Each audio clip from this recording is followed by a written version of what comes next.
성격이 알고 싶다.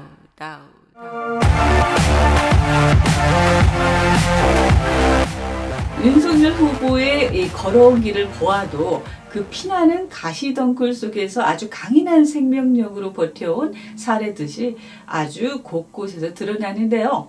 1994년 사법연수원을 23기로 수료한 후 대구지방검찰청 검사를 시작으로 춘천, 수원을 거쳐서 서울지원까지 등판을 합니다. 앞서 말씀드렸듯이 이 성격의 사람들은요, 과업지향적으로 일에 대한 목표의식이 굉장히 강하기 때문에 실질적으로 업무 성과에서도 아주 탁월한 역량을 발휘하게 되어 있습니다. 실례로 1999년에 김대중 정부에서 경찰 실세로 꼽혔던 박치한감을 소환해서 뇌물수뢰 혐의로 수사 시에 소환한 지 만 하루 만에 이 자백을 받아내서 얼마나 철두철미하게 증거 수집 및 신문을 잘했는지 영장 실질 심사 등을 포기했을 정도였다고 말을 합니다. 문제는요, 이러한 성격의 소유자들은요, 남 밑에서 통제받거나 고용되어 있는 것이 잘 어울리지 않습니다. 윤 후보도 모 법무법인 그 변호사로 재직했다가 적성에 맞지 않아서 그만두었다는 사실을 확인했는데요. 이 다시 검사가 되어 죄인을 신문하고 벌 주고 심판하는 것이 이 변호하면서 월급쟁이 하는 것보다 훨씬 적성에 맞는다는 것을 스스로 알아서 찾아가게 된 것이죠. 이후 아주 눈부시게 업적면에서 우리가 다 알만한 이 사건들을 일사천리로 해결해 나갑니다. 예컨대 2003년이죠. 노무현 대통령의 측근이던 그 안희정과 감금원을 구속 수사하는가 하면 2006년 현대 자동차 비자금 사건으로 기업 총수인 정몽구 회장을 구속하기로 결정해야 한다는 것 등, 이러한 2008년도 특히 그 BBK 특검 사건, 그때 이제 파견 검사로 이명박 전 대통령과 김경준과의 50억 투자권 등 아주 굵직굵직하고 어려운 일들을 해결해 나가면서 2011년에는 대검 중수 1과장을 역임하고 아주 요직을 두루두루 거치게 됩니다. 이후 윤석열 후보는 결혼 후에 더 높은 서울중앙지검 특별수사 제1부 이 부장검사 자리에 오르면서 아주 일생일대의 사건들을 겪게 됩니다. 국가정보원 여론조작 사건 특별수사팀장으로 임명이 딱 되면서 이 상관이었던 최동욱 검찰총장 그 조선일보와의 그 스캔들, 이 기사 폭로건으로 자신이 수사팀에서 배제되는 일을 겪으면서도 수사 과정에 그 외압이 있었다라는 것을 폭로하게 됩니다. 이때 그 유명한 말, 제가 앞서 말씀드린 저는 사람에 충성하지 않기 때문에 조직에 제가 오늘도 이런 충성한다는 말이 나오게 됩니다. 이후 지금의 문재인 정부가 들어서면서 이 박근혜 대통령 탄핵권, 촛불혁명 그리고 최순실 국정농단 등 이 사건에 아주 큰 공을 세우고 이 급부상을 합니다. 2019년 드디어 전폭적인 신임을 바탕으로 무려 5단계 정도를 뛰어넘은 아주 파격적인 인사로 검찰총장으로 임명이 됩니다. 이미 뭐 체격으로 보나 이 실력으로 보나 거의 그 영감에 가까운 그 수준이 되어 있었던 것이라고나 할까요?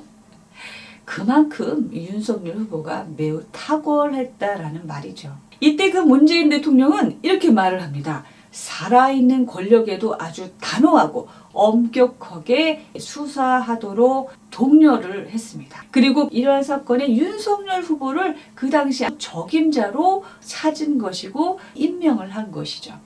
문재인 대통령의 성격도 제가 뒤에서 다루어 드릴 것이지만 그는 그가 해낼 것이라고 문재인 대통령이 이미 그 직감을 했기 때문에 그런 인사를 많은 반대에도 불구하고 관철했었겠죠.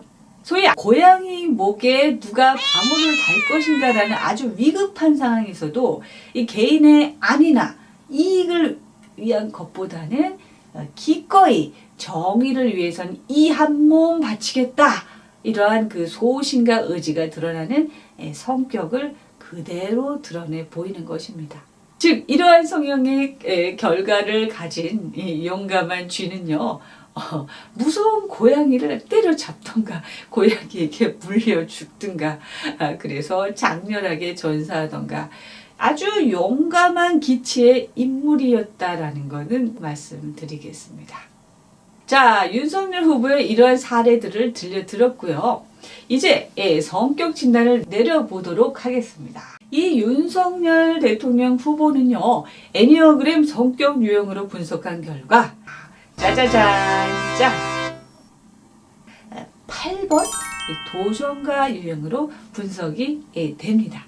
날개라는 것은 우리 몸을 균형 잡을 수 있도록 에너지 중에 하나인데 8번 옆에 9번 그리고 7번이라는 숫자가 있죠. 이러한 그 행동 경향으로는 9번 화합가 모든 사람들 평화와 화합으로 이끌 수 있는 이 뚝심 8W9라고 표기를 하면서 이들은 타고난 협상가이기도 합니다.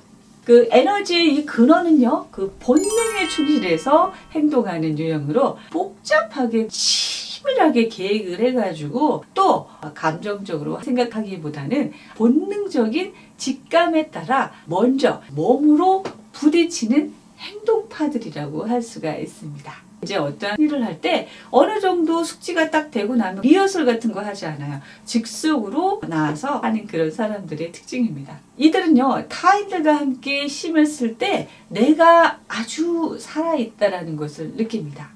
그리고 또 자신이 존중받는다라고 느낍니다. 기본 성격인 8번 도전가 형들은요 아주 약해 보이는 걸 싫어합니다. 자기 주장이 아주 강하고요.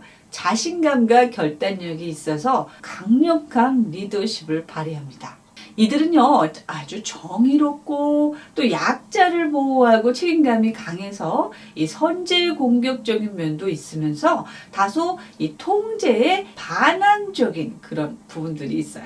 그래서 이 자신의 영역을 확실히 구분하는 그러한 성격 특성들이 있습니다. 단점이라고 할 수 있는 건요 성격이 좀 급합니다. 그리고요 이 내면에 이제 분노가 좀 있어요. 그래서 타인들과 이 타협하는 거 이런 것들이 좀 어려울 수가 있고요. 다소 그것 때문에 약간 거친 면이 있으나 이러한 내면에는 마치 어린아이의 아주 순수한 영혼을 가진 솔직하고 소탈하면서 천진난만한 이면을 가지고 있답니다.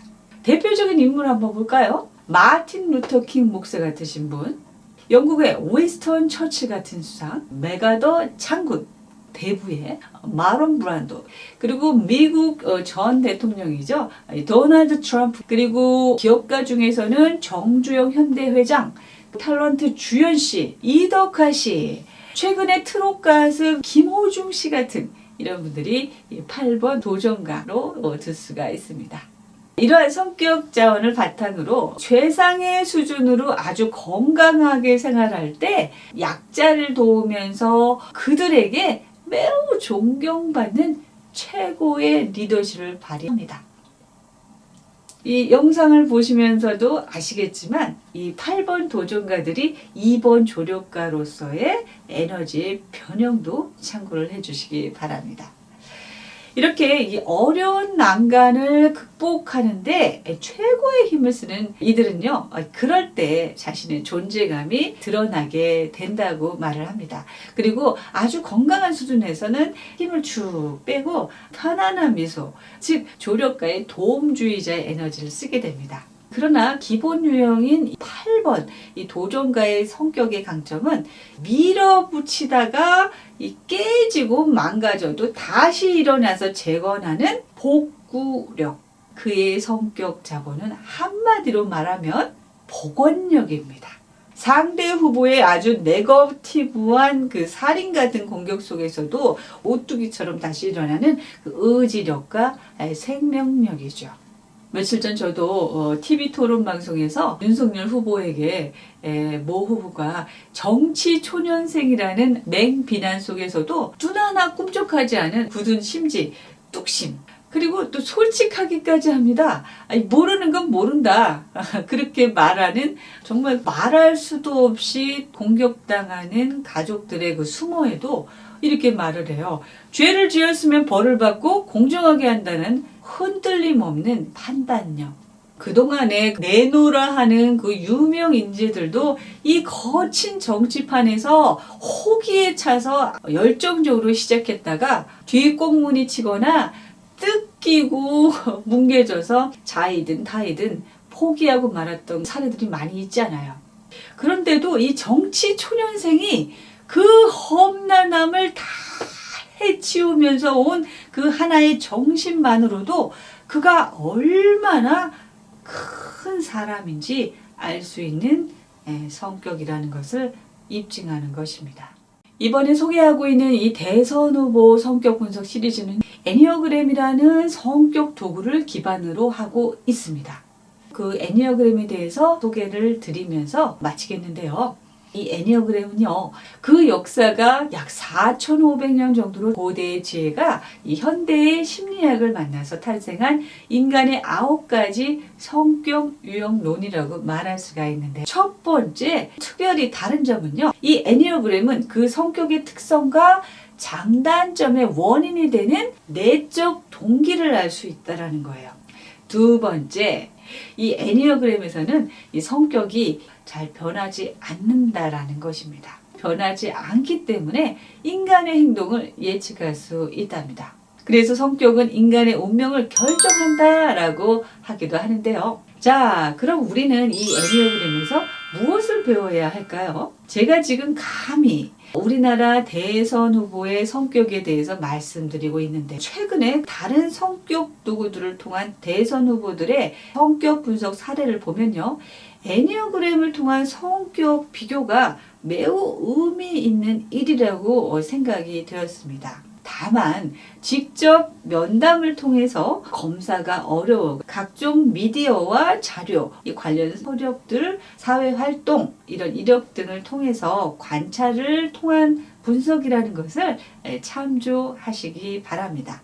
중요한 것은요, 이 성격이라는 것은요, 이 좋고 나쁜 것이 아니라 각자가 다르고 이 장단점이 있을 뿐이라는 것입니다.